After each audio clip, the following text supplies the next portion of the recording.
Taki in the air to center. Burris going back. That ball is gone. It's gone.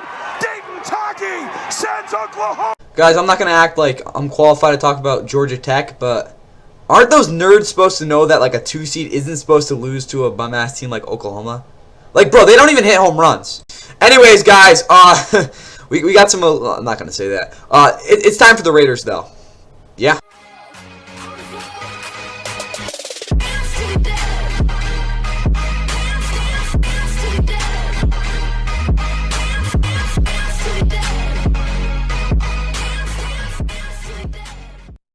And with that, what is going on, guys? Welcome back to the NFL. Please like and subscribe. Hope y'all are ready for the Las Vegas Raiders 2026 roster grades. Again, this is kind of awkward, but again, as I'm recording this, Myles Garrett just got traded to the Rams. I was actually working in the middle of that, so that was a very interesting experience. But anyways, we're present day for y'all now. This, I think, what is it now?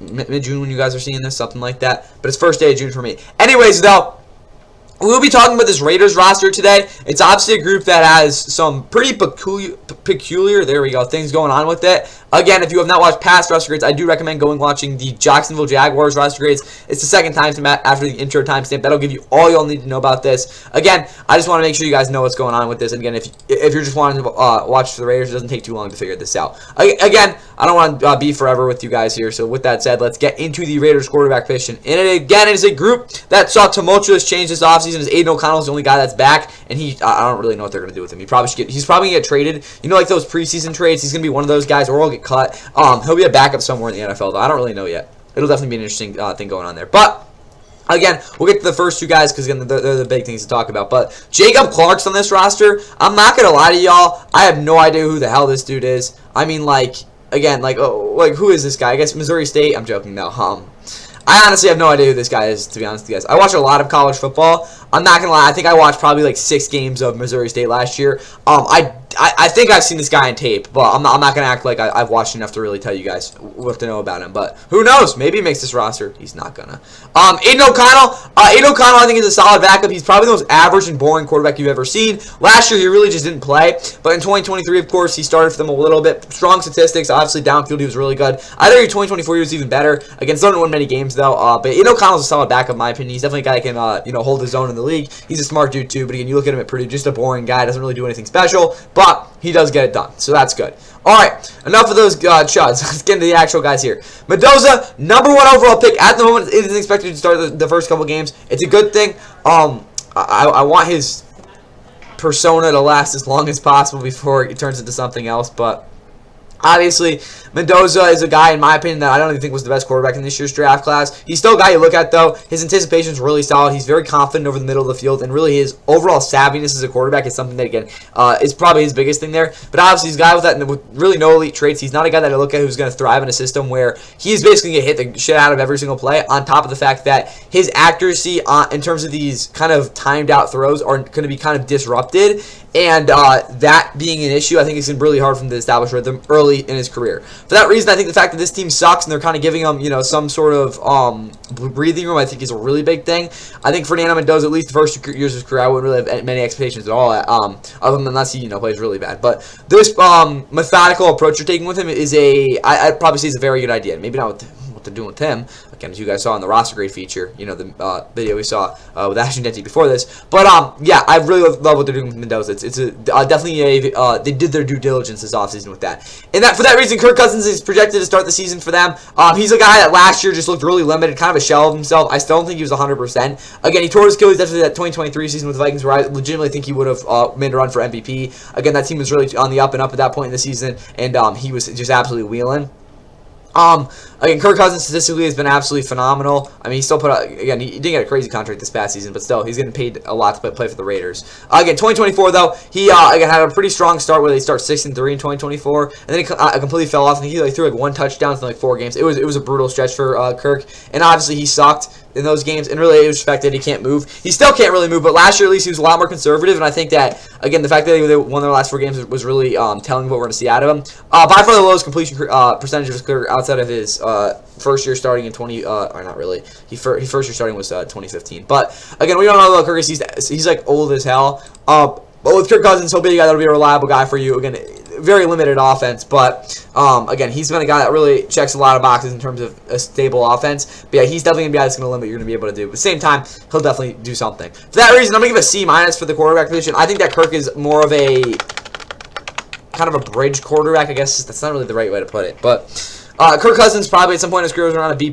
Again, probably that year with the Vikings before he got injured.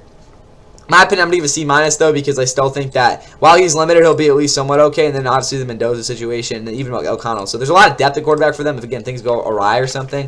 But I'm going to say 20 points for the quarterback position. Because, again, obviously it's not the greatest of situations in the league, but I still think Mendoza is a guy that, again, he should be an average quarterback in the league when he, gets going. And then obviously Kirk Cousins, though, I think is it was again the guy they wanted to pick, and again he'll at least make this offense somewhat presentable despite the fact that he doesn't really scare anyone. Alright guys, let's get into the skill positions. Again, this is a pretty lengthy section, so be ready for that. Again, we'll start with running back, we'll get into this receiving core, woof, and then we'll look at the tight end situation here for the Raiders. Anyways, though, at running back, Dave Ashton Jeanty, who failed to get to 1,000 yards last year and only averaged 3.7 yards per carry. Again, as I mentioned in the roster grade feature, again, the feature video for the Raiders this offseason, or the short, whatever the hell you want to call it. This Raiders team didn't really do much of anything to help him out, and again, at least from initial reports, not from training camp, but from OTAs, that he will have a expanded role in this offense, which makes sense. He is by far, I'm not gonna lie, y'all, he is by far the most dynamic playmaker of this entire offense. Brock Bowers, be damned, bro. I know how good you are, but Ben Simmons is here. But yes, Ashton Jeanty, he is that guy. It's just the fact that last year a lot of his explosive plays were completely nerfed. On top of the fact that I think he kind of had a little bit of a rookie moments here and there. But yeah, he still got an absolute monster, and I wanted to see him break out. But last year, he had some of the really good games, and other games, it was kind of there. But yeah, his vision's still elite. It'll be interesting to see how he follows up this year. Mike Washington is a backup running back I like a lot out of Arkansas. He's a lot different than Ashton Jeanty. The biggest thing is that while he's 6'2", and that's just not an ideal height for a running back, he doesn't run up as upright as you think he is. Still, it is upright because of his height, but it's nothing. Again, it's kind of peculiar because he's actually a guy that can run downhill pretty well. His lateral ability, I think, is still again there. It's just the fact that he's able to follow blocks at a level where I think it's gonna be very hard for this guy not to get 4 yards per carry if he just sticks to their game plan. But yeah, this is a guy in Mike Washington I think will be a solid backup for them, again, at least for the foreseeable future. Dylan Malabe, this guy's an absolute chud. He's fast. But, I mean, guys, he's had combined 8 carries for 9 yards in his first 2 years of his career. Like, what are we doing, bro? He's a good special teamer, though. Yeah, he's a freaking returner. Yeah, Jesus, good stutter, too. But, yeah, he's a good special teamer. Chris Collier, I've never heard of this dude. Again, I'm just not going to lie to y'all. I have no idea who the hell this dude is, so great. But for running back, I'm going to give them an A-. I still think Ashton Jeanty... we'll give it a B+. Ashton Jeanty, in my opinion, is going to be a top 10 back this year. Again, he wasn't last year, just not true. I'm going to have to give him a B+. Because Ashton Jeanty still hasn't really put together that great of a season. Again, it was really good. It was a really frustrating rookie year. Is probably the best way to put it. But yeah, I think the world of Ashton Jeanty is just the fact that let's be honest, did he really perform like even a B running back last year? I'd argue not, despite how bad this offense was. So keeping that in mind, on top of the fact that Mike Washington's in there and he's a rookie, I'm gonna say it's a B+. Because again, it should be. I think he's gonna play here, but I gotta be a little bit realistic there. So 27 points from what we've seen so far. All right, let's get the wide receiver. This has got to be the worst receiving core in the league, right? Trey Tucker, he's a joke. I'm shocked to see he had 700 yards last year. He actually created some separation, but guys, this guy, I don't even know if he passes number 3. It's good that he's an explosive guy, but like, it's not good. Then we have Jalen Naylor. He's a guy that had a career. What was it? Yeah, he's had back-to-back solid years. He was a number 3 there with the Vikings. I think against press coverage, he's improved immensely to where you can play him pretty often. And he has while his routes are super stiff, they're still to a point where again he's able to adjust on the ball, which is an important ability. And also again he has a really good catch radius. But guys, again it would be a lot to expect him to really perform anything better than a number 3 receiver, because again that's what he is. Jack Betch, he was absolutely awful last year. I don't want to compare to Hunter Renfrow because that's just racially profiling. Can I even use that term? But yeah, he was comparable to what Hunter Renfrow was in 2023. I mean, he was just, oof. He was abysmal. Jack Betch, like, bro, oof. He just couldn't get open. I mean, there's no other way to put it. And his hands were also pretty bad, too. No diddy, but you get the point. Dante Thorne, I mean, again, if you watch the roster grade, or not the roster grade, the offseason chart for the Raiders, you know my opinion on this guy.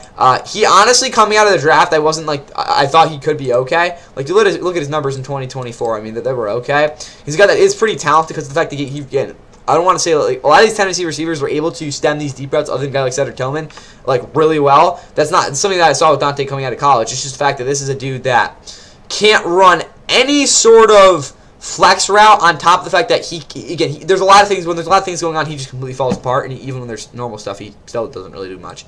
We got Malik Benson here out of Oregon. He might even do something.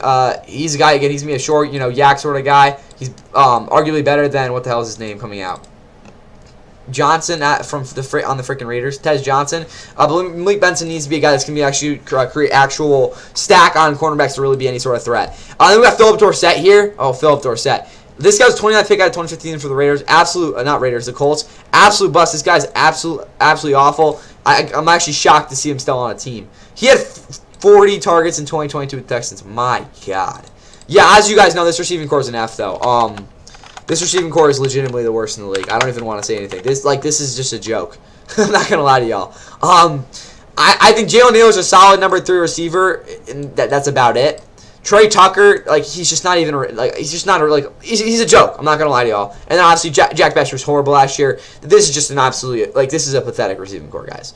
The good thing for them, Brock Bowers is arguably the best tight end in football. Numbers-wise, last year was kind of frustrating. Obviously, he had injury issues. Again, far cry from his rookie season, but he was still, again, threatening the middle of the field really same rate. Again, I think still the yak yardage and the break tackle percentage was definitely lower. I don't want to say he got nerfed, but kind of felt like that. And again, his blocking was definitely better too. Brock Bowers is still, again, one of the best tight ends in the league, though. I'm not going to even get any deeper than that. Michael Mayer, again, people talking about him being traded for years now. He, again, had the best year of his career last year. I really think it was because of the fact that, again, a lot of these deep routes they had him running, they kind of just cut out of the playbook, and they're just saying, when your intermediate route at the top of your route, and then other than that, I don't want to see you threatening them down the field at all. And it made him a lot more consistent in his process, and he had a much more consistent year than his sophomore year. And also you have Ian Thomas, who is still in the league, I guess, but I'm going to give him an A+ at tight end. I think that's fair to say. Brock Bowers deserves that, even though, I guess the numbers didn't really prove that last year. But yeah, I'll give A+ there. Connor Hayward's the fullback. I guess, bro, who cares? Alright, guys, we're going to look at the offense grade, and then, again, we'll get to this offensive line first, so I'm not going to jump the gun. This offensive line saw a crap ton of reform this offseason because it was absolutely terrible last year. They, again, brought in Spencer Burford and Tyler Linderbaum, which we'll get to in a second. We'll start with Colton Miller. Colton Miller's been probably the most consistent tackle in football outside of Jake Matthews. He's been playing at a higher level than Jake Matthews. I'd say he's been the most consistently high-performing tackle in football for a while now. Again, he was a rookie back in 2018, I guess. But every single year, the biggest thing with him has always been, can he remedy his dominant power, again, kind of stroke by the fact that he leverages so well, with an actual, legitimate run blocking package. And that has been the case past couple years. He's had some injury scares past couple years, too. But Colton Miller, I'm not going to say he's an elite tackle, but he's definitely a franchise guy, which I guess he is elite in that sense. He doesn't always play as an elite guy for it to be a net sort of output for him, but still, he's a guy that you look at and you're like, that's a freaking beast. Charles Grant's the backup. This is a guy that I took in the 3rd round last year out of William & Mary. I kind of forgot about that. He's an athletic freak. He still can't block, though, so I mean, Spencer Burford, coming over from, San Fran. What the hell am I talking about? He's kind of a below-average starter most of the time. There were some games he was good. The fact I think that he had, Trent Williams next to him helped a lot with his pass protection because there were a lot of play times where he did, again, he was able to get into some double teams, and I think that really helped him in terms of his confidence. Still, though, a guy that I think he's a little bit we'll see in terms of his isolation there. Atani Mafi, he had a chance to, he had a chance to start back in, what year was it? I think it might have been with the Colts, and he wasn't very good. He's just kind of your average Joe as a backup. I want to say more, but that's just not true. Tyler Linderbaum, again, doesn't take a genius to know he's one of the best centers in football.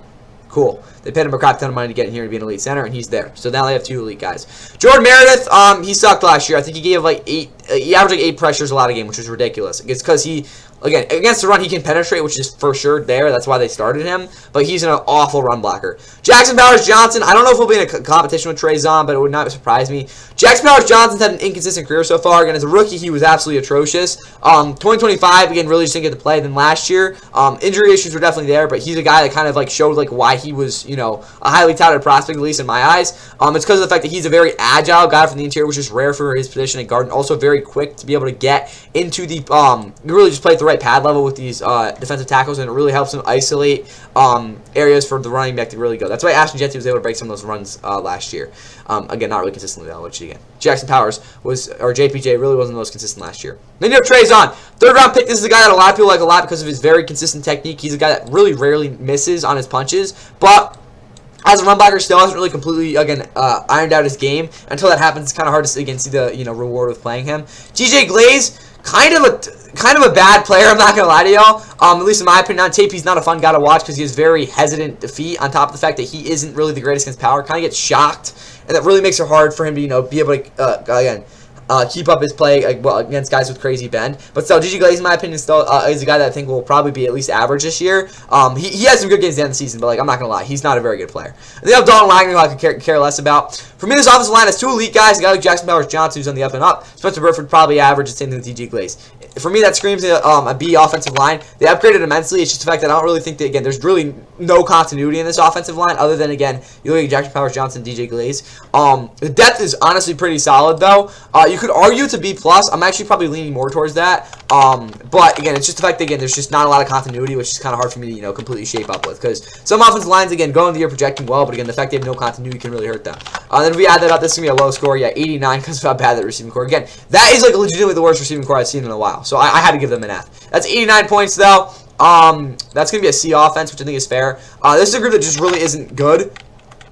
To be honest with you guys, they have a running back that should play as a top 10 level. Again, he got overdrafted in fantasy, at least off the projections last year. We're not talking about fantasy, we're just going to say that. Again, one of the better tight end duos in football. Offensive line that I think, at least talent-wise, is probably around here. And then, again, obviously, the quarterback situation is intriguing. Not in a great way, but still. I guess it's just the fact that, again, they have, again, like a freaking joke of a receiving core. You can't be competitive with that. But still, a C, honestly, it isn't bad with the way they make out. Probably a C-, but I'm going to give them a C, though, because there's a lot of talent in this offense, which I think an average offense usually doesn't have really more than one guy there. Alright, guys, diving into this defense that had a very crazy offseason where they added a crap ton of people. Wait, where the hell is Tyree Wilson? Where is he, bro? Did they cut him? Tyree Wilson. No, he's still on the oh, Saints. What the fuck? When did this happen?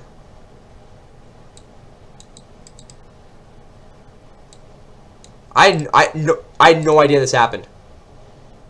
I legitimately have no idea. What in the hell? I either forgot it or I'm like, what the heck? I mean, I guess, bro, that was a bad pick. I mean, guys, if you want to, again, I don't know if it's the most objective way to determine why a team sucks is how they draft. I mean, again, other than the Cowboys. Yeah, because again, you look at teams like the Raiders, Dolphins, Jets. I mean, maybe not even the Jets recently. They're a bad example. But the Dolphins and Raiders, they're bad at drafting.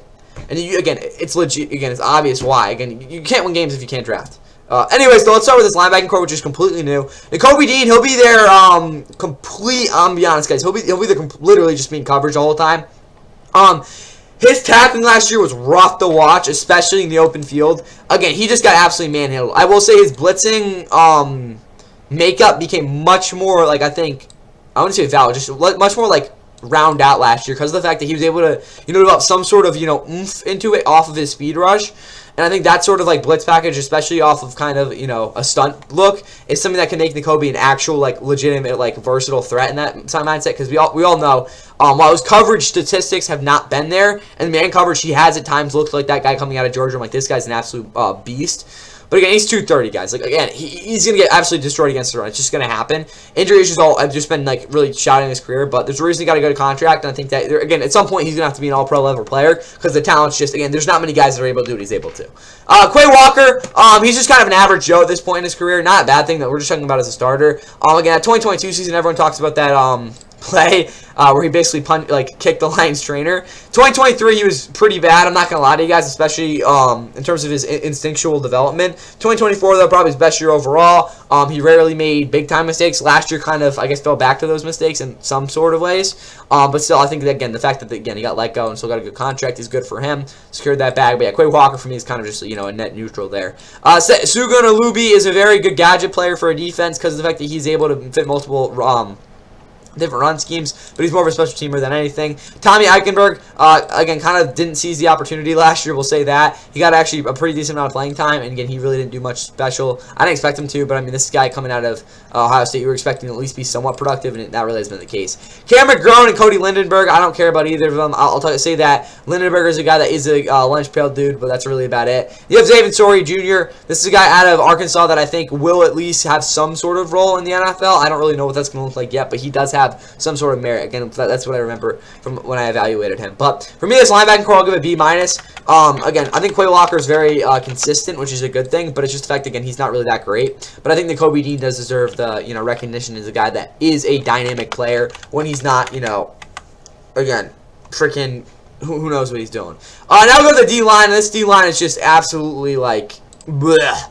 Thomas Booker is interesting because while he's never really been anything more than, like, a backup, last year he was pretty damn good against the run, and I think his pressure rate still was honestly representable. Kind of an average little contributor for you, but I mean, again, we were getting out of him, I'm like, that's not even that bad. Brandon Cleveland's his backup. Yeah, he's just not very good. I can't even tell you if he has an actual, like, legitimate pass rush move, which for a guy that's going to need it is predicated on at least some sort of speed. Like, what are we doing? Adam Butler's been their nose tackle for a couple of years now. He's old, like, really old. He's not really that great. Again, he had back-to-back 5-sack seasons, which I was kind of shocked by. Yeah, the pressure rate fell off a cliff, though, last year. Again, at least he shed blocks pretty well against the run, though. So, expect him to be very similar to last year. I will say penetrated pretty well, though. So, at least he's doing that. Vito Jones, we all know his tale. He is about as ineffective as pass rusher should get, but he's a good run defender at the nose tackle position, which is what you're supposed to be. Jonah Lau, actually pretty good season last year. I think he really got that forklift move going on top of the fact that he is able to win a lot with that inside counter. Really gets on the, again, inside shoulder of the guard really, really well.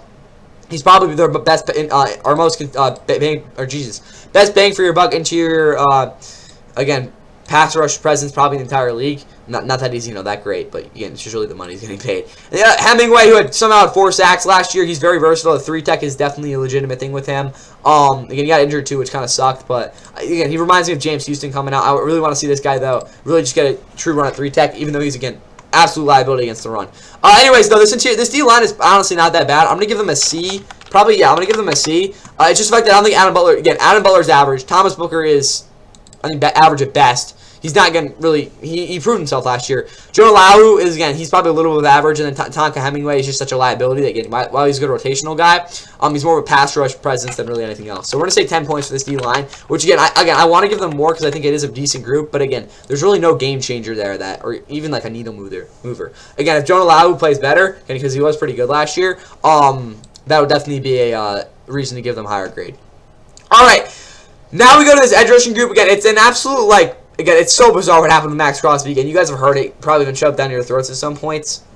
Hopefully not too deep. All right, anyways, we'll pause on that, and not come back to it either. So, Max Crosby, after getting 12, again, he got pissed by the Raiders, so they shut him down again for the final couple games this year, and then I think it was last year, something crazy happened. But yeah, Max Crosby, really every year since 2023, he wasn't crazy. No, yeah, every year since 2020, this is tough. He's been an elite player probably ever since his rookie year, if we're going to be honest with you. Obviously, he has a great story, all that. He's, again, one of the best edge rushers in football. It's really not even that close with him in the top 3, so good for him. But, yeah, it's kind of bizarre what happened to that physical. Kwity Paye's on the other side. He is a dead average starting defensive tackle, not defensive tackle, edge rusher. His numbers last year, at least pass rush-wise, took a little bit of a dip. He's never really been a guy that's really been much of a threat off the edge, though. Again, for a first-round pick, everyone said he's just there. He's a good player.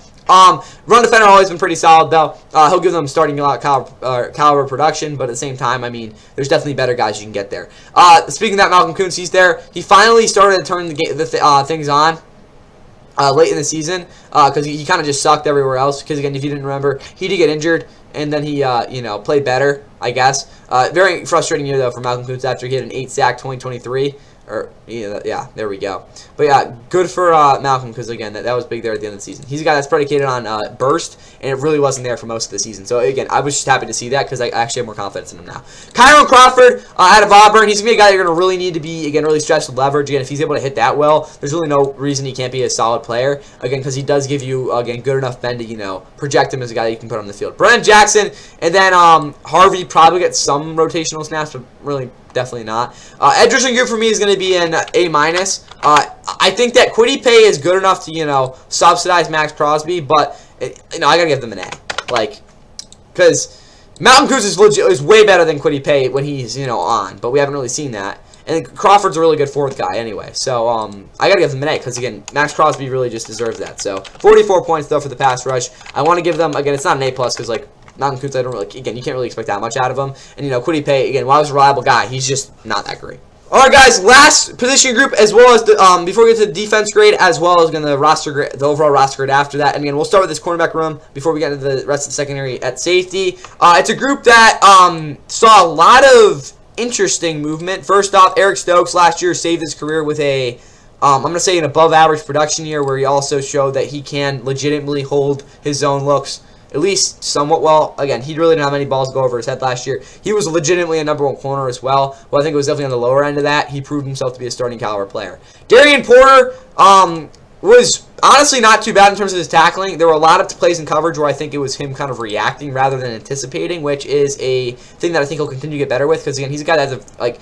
again, physically, he, again, ceiling as high as this guy, again, comparable to a guy like Christian Gonzalez, but it'll be very interesting to see how his boundary looks continue there. Then you obviously have what is it called? Not Chidobe Awuzie. No, what the hell? This is not him. Who the fuck is this dude? Sorry, I have no idea who this guy is. Literally have no idea who this guy is. Like, who is this dude? I'm not gonna lie to y'all. I have no idea. Like, I have no clue who this guy is. Literally no idea. That's partly my fault, but I'm kind of pissed now. Get this guy off the roster, bro. Why is he this high? Anyways, though, Jeremiah McCoy, he was my, 7th, 8th overall prospect. He's not going to play this year. His knee is fried, but he was, like, legitimately going to be a #1 cornerback in the NFL, you know, when he's healthy. So, hopefully he gets back there next year, but he's kind of a non-factor for me right now. Then you obviously have Hezekiah Masses, who is a very good ball-hawking zone corner, which is kind of juxtaposes the struggles you see with Eric Stokes, which is the reason I think he could honestly start at some point. And you also have Cameron Richardson, who, again, can't not get penalized to save his life. And Jerron Johnson, who is in a premier slot corner in football. He has been the most consistent player, at least for the Bills, for a really long time now. He gets burnt in coverage here and there, especially on underneath routes. Like, he just gives up a crap ton of separation there. But his ability to prevent yak yardage, be a playmaker, as well as just be an athletic freak, is a reason for why he is, you know, been really good for a long time. Then you have Stukes here too, who again was an absolute huge reach here at Arizona. For me, I think, what was he, my freaking safety 12 or something? It was low. But he's a guy that will be impactful, very versatile. We'll see what happens with him now. This cornerback room is honestly a bunch of, like, this could be legitimate, but we really don't know how good it is. I'm gonna say a B though. It's legitimate. Darian Porter's been an above average player this year. Again, even though he really second true year at corner. And obviously, Jerron Johnson's really good. Eric Stokes proved to be a starter last year. Jeremiah McCoy is going to be the best player on this entire defense in a couple of years once Max Crosby leaves. I'm not really too different about that. Masses is pretty damn good, and then Stukes should be good too, even though, you know, there's issues with him in coverage. So we're going to say a B. 6'12", 16 points there. Again, it probably should be higher, at least in terms of the potential. A lot of good ceiling there. Safety, for me, it's like, okay. Jeremy Chin has gotten progressively more responsible in coverage since he left Carolina. But he's still not really making as many plays where I can kind of still, you know, not get over the fact that he gives up a crap ton of yak yardage. But Jeremy Chin is a big-time playmaker. That's why you bring him in. He's kind of a box guy, but he's gonna be really good. Dolan Johnson's his backup at Arizona. This guy is burnt toast. I don't want to say anything else. Like, he just gets burnt all the time. Isaiah Palomau. He's got good range, but the fact that he still can't really match any sort of, like, actual, like, twitchy guy in the slot, or even, like, have a hope of getting on a guy like Brock Bowers on his team is just, it's just kind of a, like, liability for your defense. But he does have the range and, you know, boundary zone to kind of, you know, remedy that. And he is at least somewhat of a responsible tackler. Tristan McCollum, I think he could start at some point this season. This is a guy that last year, again, he's just athletically superior, and he's really proven himself as a guy that can be physical, so that is good. But watch Paul out there. For me, I'm going to give him a C+ safety. Again, Jeremy Chin for me is kind of a little of average, and Paul Mao is kind of average. So, yeah, C+. It's going to be 18 points for the safeties, and if we're going to add that up for this entire defense, it's going to be 21, 10, 44, 16, and 18. 109 points for this defense if we look at that range. there. That's going to put them in the C+ tier, which is where they belong. They've got some really freaking good players in there. Again, it has a very high ceiling for this defense. It's just the fact that I haven't really seen a lot of provenness outside of Max Crosby, which is something we're going to have to wait and see again. Totally new linebacker core is also a factor there, too. All right, guys, moving into these Raiders special teams unit before we again look at the team depth, identity, and then we'll get to that overall grade. Matt Gay's kicker, who's bounced around really a couple years after getting cut by the Colts after 2024. He had a not really even remotely successful 2025 with Commanders. Yeah, he's kind of falling off. Hopefully, he goes back to the Rams at some point. I mean, I'm scared to death with Harrison Mevis. But anyways, yeah, Matt Gay's a good kicker. AJ Cole, he's been like the best punter in football for like a long time, or one of the best. He's an absolute beast. I'm not going to really act like I know a crap ton about punting, but he's really good from at least the stats and what I've heard about his mechanics. Trey Tucker, solid returner. Dylan Laube, another solid returner. Alex Ward, good long snapper. I'll give them a B. Especially, we'll give them a B plus. No, B minus, because Matt Gay kind of sucks. So yeah, 7 points. But again, everything outside of Matt Gay is really good. Depth, quarterback depth is an A plus. I mean, again, what am I going to say? It's the freaking deepest quarterback room in the league. Running back, I'll give it a C plus. C. Receiver depth, it doesn't matter. It's an F anyway. Tight end depth, I give a B plus, or probably honestly an A minus. Yeah, A minus. So I'll be honest right now, probably a Mosh Posh B minus so far. O-line depth, I give a C plus or B minus. We'll just say a B minus for now. Defensively, D-line depth, I'd give a B plus. So we're probably up to a B now. Linebacker depth, I'd also give a B. So we're probably now back down to a B. Or just at a B.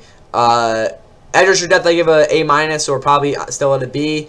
Cornerback depth, I'd give honestly an A, so we're probably up to a B plus. Safety depth, I'd probably give a C plus, or maybe a B. No, yeah, C plus. So we're probably down to a B plus. But yeah, this team has depth really everywhere except receiver and running back, or not even running back. What was I even looking at? It doesn't really matter. They've got good depth. Like this entire roster does. That's why they spent money this offseason. They wanted to be a competitive team that could be presentable. Again, having that sort of cornerback room, like with that sort of potential, is something that I'm excited about and really want to watch. But I'm gonna say B plus for their depth, just because of the fact that there's not a whole lot going on when we talk about again, some of these like big time guys. With that said, this identity of this football team, it's gonna be kind of let's get through it and not have any disastrous games. I think if they go through the season, again, if they go like 5-12, 4-13, and a lot of the games are close, there's no ugly games, I think that's kind of a good goal for them. I think, again, this team's measured. They know where they're at. I think that Kubiak being their head coach is a very, very big thing because of the fact that he kind of knows where this team's going to need to be. He's a level-headed guy. I like where they're going. I'm going to say a B. They're a team that, again, you look at, you're like, they know their expectations. Again, it's really just them not going off the rails, which could be a recipe for disaster. But I'm willing to give that definitely a go there. So if we add all these points up, that's going to be a 281 points, which honestly isn't that bad. That's going to put them in the B minus tier. I'll give them a C plus. Honestly, guys, this Raiders roster, again, isn't bad at all. Again, they have no receivers, but other than that, like, you can't even lie. Like, there's not really a position where you're like, it's not great. Obviously, quarterback influences that a lot, but they upgraded big time this offseason. They've got some, again, they got some gross guys in this team. Again, this is not going to be a complete pushover this year. They're going to lose a lot of games, obviously, but the roster itself might not be the sole reason because of it. Anyways, though, that's all I have for the Raiders. Hope you guys enjoyed this. And, yeah, here's a hint at the next team because, keep on rolling with this. Oh, three-man rush. That is picked off. A.J. Epinesa just grabbed it from Dalton and took it down to the 1. Josh Allen, he's got the second most rushing touchdowns by a quarterback in NFL history. Just added another one. That is number 69 all-time.